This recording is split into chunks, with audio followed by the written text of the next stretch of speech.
Hello, everyone. Welcome back to A Year in the Bible with Divine Discoveries. Today is day 52. We'll be reading Leviticus 24 and 25. All right, let's begin. Oh, and I have 3 reflection questions for us at the end. All right, here we go.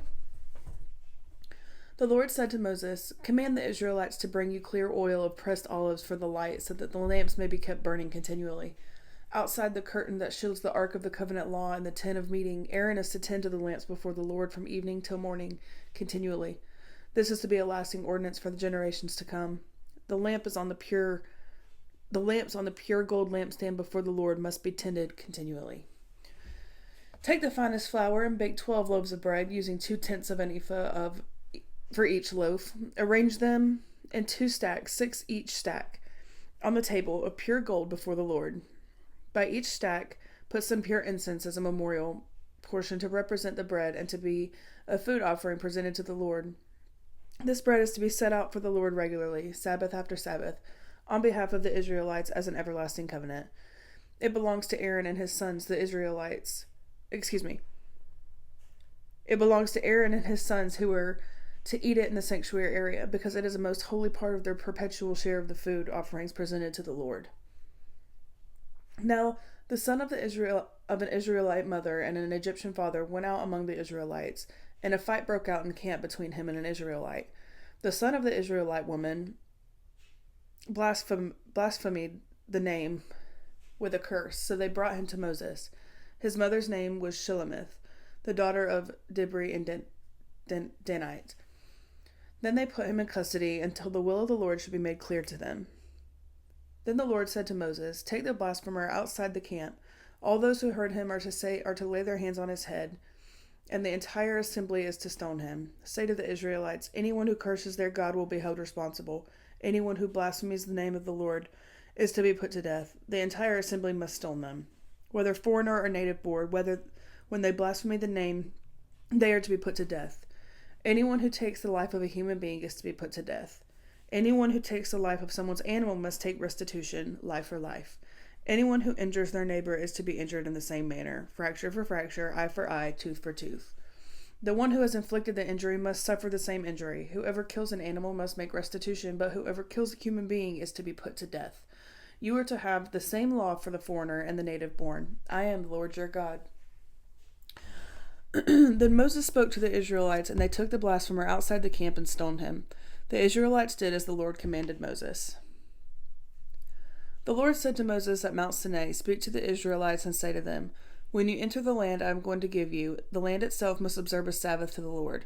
For 6 years sow your fields, and for 6 years prune your vineyards and gather their crops. But in the 7th year the land is to have a year of Sabbath rest, a Sabbath to the Lord. Do not sow your fields or prune your vineyards. Do not reap what grows of itself or harvest the grapes of your untended vines. The land is to have a year of rest.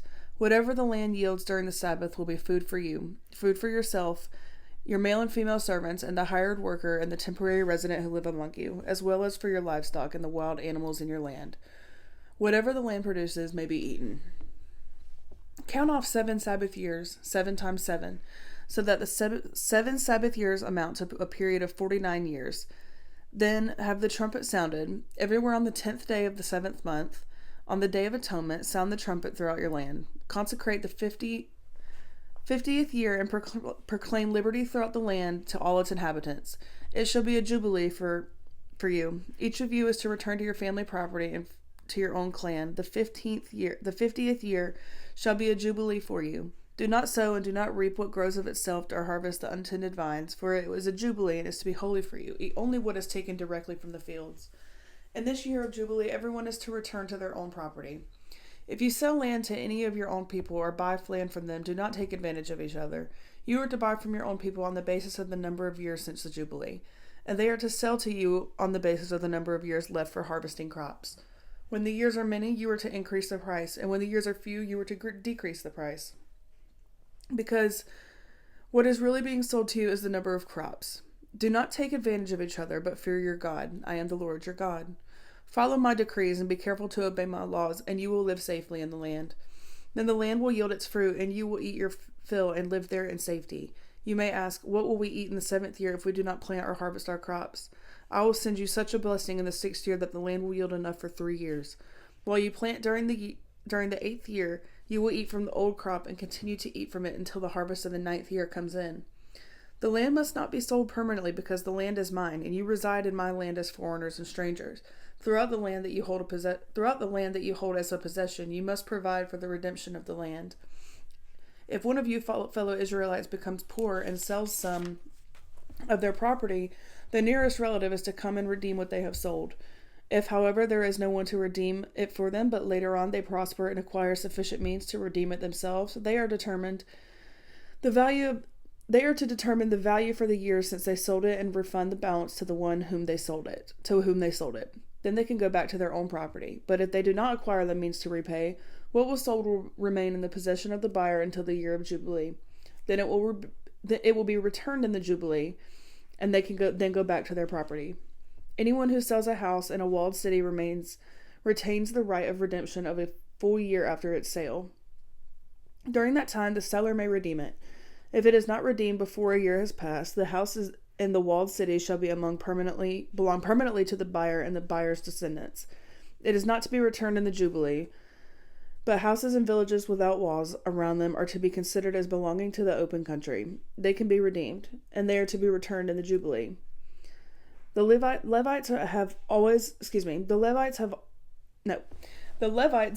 have the right to redeem their houses in the Levitical towns, which they possess. So the property of the Levites is redeemable, that is, a house sold in any town they hold, and is to be returned in the Jubilee because the houses in the towns of the Levites are the property among the Israelites. But the pasture land belonging to their towns must not be sold. It is their permanent possession. If any of your fellow Israelites becomes poor and you are unable to support themselves among you, help them as you would help a foreigner and a stranger, so they can continue to live among you. Do not take interest or any profit from them, but fear your God, so that they may continue to live among you. You must not lend them money at interest or sell them food at a profit. I am the Lord your God, who brought you out of Egypt to give you to the land of Canaan and to be your God. If any of your fellow Israelites becomes poor and sells themselves to you, do not make them work as slaves. They are to be treated as hired workers or temporary residents among you. They are to work for you until the year of Jubilee. Then they and their children are to be released, and they will go back to their own clans and to the property of their ancestors. Because the Israelites are my servants, whom I brought out of Egypt, they must not be sold as slaves. Do not rule over them ruthlessly, but fear your God. Your male and female slaves are to come from the nations around you. From them you may buy slaves. You may also buy some of the temporary residents living among you and the members of their clans born in your country, and they will become your property. You can bequeath them to your children as inherited property, and you can make them slaves for life, but you must not rule over your fellow Israelites ruthlessly. It is a foreigner residing among you. If a foreigner residing among you becomes rich and any of your fellow Israelites become poor and sell themselves to the foreigner or to a member of the foreigner's clan, they retain the right of redemption after they have sold themselves. One of their relatives may redeem them. An uncle or a cousin or any blood relative in their clan may redeem them, or if they prosper, they may redeem themselves. They and their buyer are to count the time from the year they sold themselves up to the year of Jubilee. The price for their release is to be based on the paid rate of the hired worker for that number of years. If many years remains, they must pay their redemption for a larger share of the price paid for them. If only a few years remains until the year of Jubilee, they are to compute that and pay for their redemption accordingly. They are to be treated as workers, hired from year to year. You must see to it that those whom they owe service do not rule over them ruthlessly. Even if someone is not redeemed in any of these ways, they and their children are to be released in the year of Jubilee. For the Israelites belong to me as servants. They are my servants whom I brought out of Egypt. I am the Lord your God. All right, everyone. That was Leviticus 24 and 25. We just have one more day in Leviticus, and we're moving on to the book of Numbers. All right. We have 3 reflection questions today. Number 1, how can we apply the principles of holiness and respect for God's name in our daily lives and interactions with others? Number 2, how can we apply the principles of Sabbath rest and justice for the poor in our own lives and communities?